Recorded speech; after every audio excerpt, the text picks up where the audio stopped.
All right, let's get to it. I don't know the score. The score was 56-7. It was the Jordan Davis show today, senior day. He got a touchdown the first quarter, the first touchdown of the game, I believe. Yeah. Almost didn't get it in. He actually did not get it in the first time, but that eruption in Sanford Stadium, when they saw that they were going to line up and do the exact same play again, get him in the end zone, that was one of the best moments in Sanford Stadium this year, in my opinion. But he played early. He didn't play a ton, but he got his touchdown. And just a really good day for the seniors. There was no major injuries. I thought all the seniors played well, especially in that first quarter. Not a great day for the quarterbacks. No. Pretty good day for the running backs. They rushed for 230 yards over that. But the defense still just really, really impressive. They just fly to the football. They hit the ball carrier from the left, the right, up the middle. Just another impressive day for them. But it was about the seniors, and specifically Jordan Davis, who we talked about earlier, might have ran his way into the Heisman, conversation for real this time. Ryan, what'd you think? I thought that it was a special day. People look at the opponent and say, Charleston, oh, that's going to be a boring game to go to. Who cares about all that? It was an awesome day. The celebration was good. These seniors mattered. It's not like it was some senior class that didn't play a lot. These are guys that mattered a lot to the program, and obviously Jordan Davis is famous nationwide. Someone that people love to talk about, love to root for, and especially here in Athens. And he was an honorary member of the Red Coat Band afterwards. They got him that. I don't think we've seen stuff like that before. I mean, he's over there conducting the band. He gets a touchdown. Maybe there was some sloppiness at sometimes, but they blew out their opponent, and that's what they're supposed to do in a game like this. And all four quarterbacks got in. I think that there's mostly positives to take away from what happened today. We're about to be passed by the Charleston Southern buses. Let's just hold it. We got a lot of drama here. We're just going to let these guys go by. We're going to let them go by. We're going to let them go by. We're going to let them go by. They need to get home. They do need to get home. This is like a 4-hour deal from Charleston. Surely they didn't turn, right? Me stopping was kind of dumb at this stage. They're getting closer. I see the siren. I see the lights. Wig-wag, wig-wag. Here he comes. No, they're going to block. Oh, I see what they're doing. You see, this is a standard thing. One trooper goes to the light, and then they go to the next light, and yada, yada. All right, so Matt's going to do his best here. I'm just going to hold it because I don't want to press the button like I did earlier. I thought it was a magical day. I mean, you just don't see a lot of days like that at Sanford Stadium. There were things that you don't see. No. A defensive player scoring a touchdown. That doesn't happen. It doesn't happen when they're on defense. But to me, the magic was him directing the band. I cannot confirm that this is true, but I know that the last person I remember directing the band, and no one at Georgia could refute this, was Mike Bobo at the Outback Bowl in Tampa in 1997. That was 24 years ago. Did Kirby say after the fact? I wasn't on the call, but was that all orchestrated and planned? I'm sure the touchdown was, but I didn't know. He has friends in the band, and they kind of planned it all together. And I think they surprised him with the actual physical red coat and the trophy, but he knew that he was going to go over there and do something with that. It's just really, it's really neat. They're right. I mean, the football players totally appreciate the Redcoats in every way. I'm going to get it when we get up here. I'll put it up. But they're real people too, right? That's what Stetson said. I mean, and I mean, obviously going to be about the Redcoats the whole time, but the Redcoats are all you got sometimes at these away stadiums. I mean, all you got are the freaking Redcoat band. And you better be ready to party because the Redcoats are, and they've got I got Jordan to sing the fight song. That was fun. He was hesitant, but you nagged him. No, man, you got to do it, man. He did. Yeah.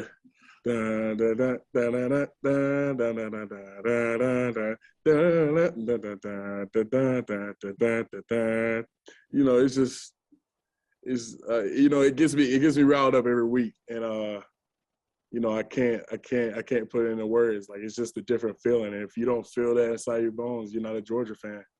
He did it for a lot longer than I thought he would too. He was all that. He's a magical creature, man. I mean, he's a fun person to be around. I don't want to say he's a character, but he kind of gives off a very character-y vibe. But he became legendary today. No, he was already a Georgia legend. Yeah, but this cemented it. I mean, like, that's it. I mean, he's going to be one of the most remembered players in Georgia history. Yes. I think he's on Rodrigo Blankenship territory now. Yeah. Yes. I think he's probably higher than Rodrigo. But he scored a touchdown. Yeah. And Rodrigo has not. Oh, that would have been awesome, though. They tried. He tried to throw a touchdown against Auburn. It just missed him, right? Well, you got to come on, Rodrigo. I mean, you got to kind of complete the ball game. But one thing we talked about as we were leaving, it's hard not to talk about Jordan the whole time. But one thing that, see, like, is this necessary? It's just so unnecessary. Just let us turn left. Just want to turn left. Would the 17 team beat the 21 team?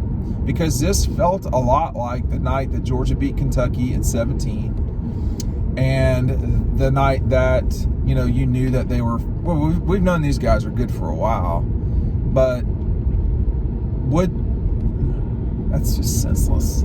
This is so silly.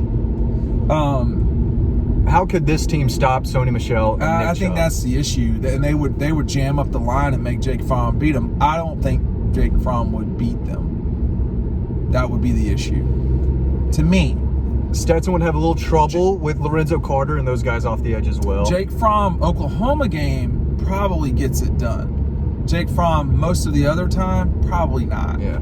I mean, the quarterbacks in both situations are not the premier players on those teams. Not the strength of the offense. I think it's a good question, but this defense is definitely better. I don't think there's any especially in the secondary. And well, they have not allowed a defensive touchdown to Clemson, UAB, Arkansas, Vanderbilt. These guys. These Buccaneers they just played. They have a nursing. We're having technical difficulties here. Not us. Never. No, I blame Never. the non-left turn up there. Well, the 17. These guys would kill 19. Yeah. I think they would kill 19. They would probably beat 20 pretty solidly too.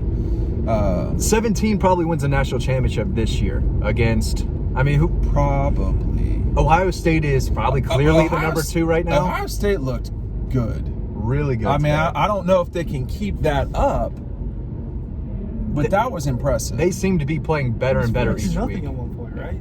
Yeah, and that's a day where you just got railroaded if you're Michigan State. So, but the problem for Ohio State, y'all, is they still have 2 challenging games to go. Who are they probably going to play in the title game? Wisconsin? I guess Wisconsin, which they should beat them. Wisconsin's playing better and better, but Wisconsin can't get past that level. I mean, they are who they are. They're not going to win. They beat Ohio State before in the recently? championship game. In the championship game recently, that I recall, sure, yeah. But I want to get back to today. The crowd was solid. It was cold, man. It was cold in the press box. What was that about? I had a little heater. It wasn't terrible. It was warm on the field.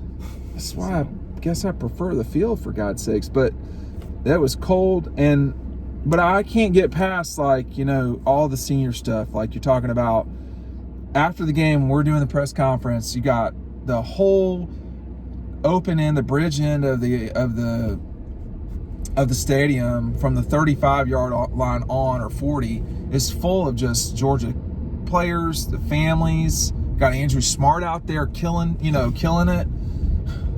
And again, we didn't have this last year, so it felt even we didn't have more this special. last year, but the 19. I was pleased with the crowd today too. I agree. The 19 team didn't have. This is an older group. Yeah. I mean, like, they're losing a lot, and there's a lot of juniors who are going to be leaving this year that didn't really get to participate in this, but can't really expect them to be in this position a season from now. But what we won't know a season from now, a year from now, is, will it be a different type of team? Will they be an offensive team? Because if JT Daniels is your starting quarterback, which is, certainly possible, they score a lot. Yeah. I mean, you still have Burton. You'd have McConkey, you'd have A.D. Mitchell, you'd have an offensive line that basically returns. Not everybody, but the talent is not worse. They're just older. And I think it does matter that James and Zamir and Jordan Davis and Stetson and all these guys. Kendrick is old. He's just new. Yeah. They lost a lot from last year. Guys who were playing really well in the NFL, they're going to lose even more this year. So it was good to see guys like Jamon Dumas-Johnson, Xavier Sori, Samal Munden, Chaz Chambliss get into the ball game. We saw lots of young players really everywhere on the defensive line and in the secondary. So really nice to see some of those young defensive players that, I've been writing about for years now, see some playing time, because it really is going to help them. Kirby's talked about that for a while.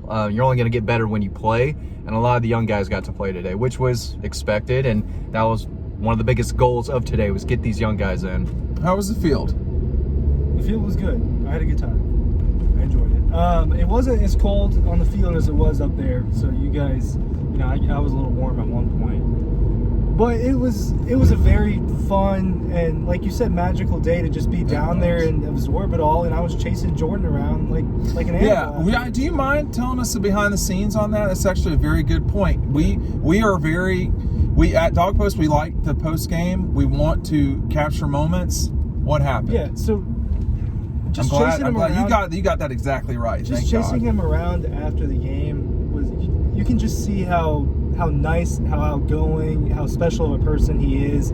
He doesn't deny anyone of a picture, a high five, nothing. I mean, he just absorbs it. He loves the fans. He's a people person. I think he's a really special person. Even he gave me a fist bump at one point. I'm just taking a video of him. And he's just a nice guy, and he's a ball player, and he's a monster on the field. I mean, there's a lot to him, and Kirby Smart described him as a worldly person today.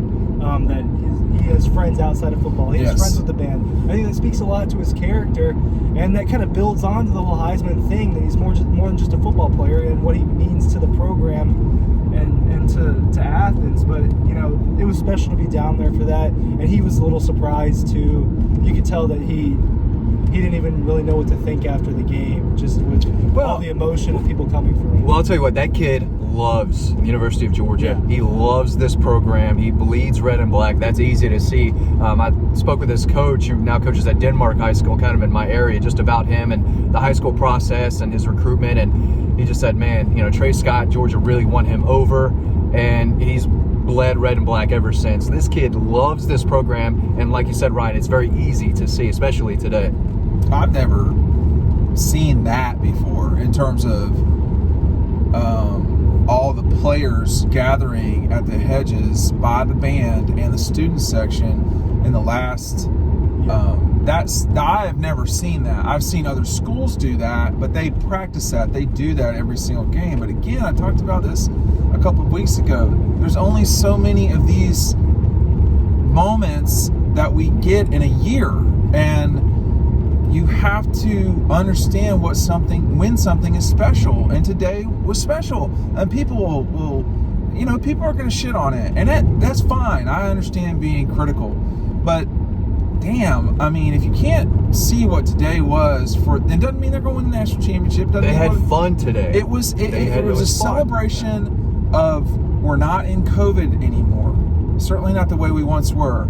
These players work. The redcoats work. The cheerleader. I mean, so it's everything. And if you can't appreciate what you've got in Athens, not just with Georgia, the Georgia Bulldogs, if you can't appreciate it, I can't help you. Today was special. It's easy to see why college football is the best sport in the world. You saw the pageantry, the celebration, the emotion. Yeah, the passion.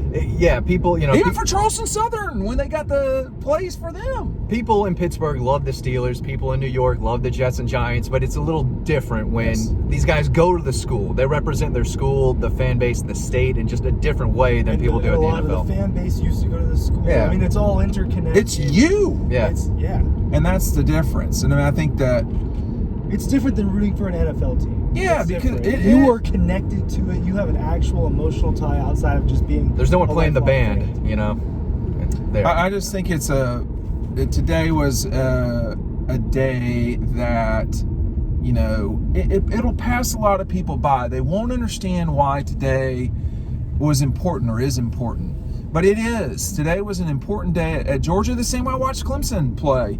And you watch guys that have been there for 6 years, some of them, and it's important for them. But Clemson is not Georgia. It ain't Athens. And it's not the same. And that's my point. And I'm sure I'll get grief at Thanksgiving for this, but it's not the same. All due respect. And that's why I think people need to appreciate what they've got with Georgia. And this team. This team, too. It ain't all, you're not just going to win. Kirby knows that on your senior day. But this is a special place. It's become a special time because of guys like Jordan Davis and so forth. And I just don't really have anything else to say because I know we've got to kind of get rolling here. Now, anytime you get a chance to watch this defense, do it. The game might be over, the second, third string might be in, but this is a historic defense that we're seeing. So enjoy this group as much as you can over the next few days, especially next week when they're going to try to shut out Georgia Tech and put a hurting on them. So the season is getting towards the end. Make sure everyone watching appreciates this Georgia defense and what this team has accomplished so far. It's a special team, and today was a special day, and the job's not finished, and they know that. But I don't think I like that, Ryan. He's right. You can't discount what happened today, even if it was against an opponent that not a lot of people care to watch. I think that doesn't matter. Today was just awesome to be a part of, and no, they have 4 more games to go to get where they want to be. Yeah. And we'll be there along the way with you. Make sure you go to dogpost.com. We'll see you over on the website.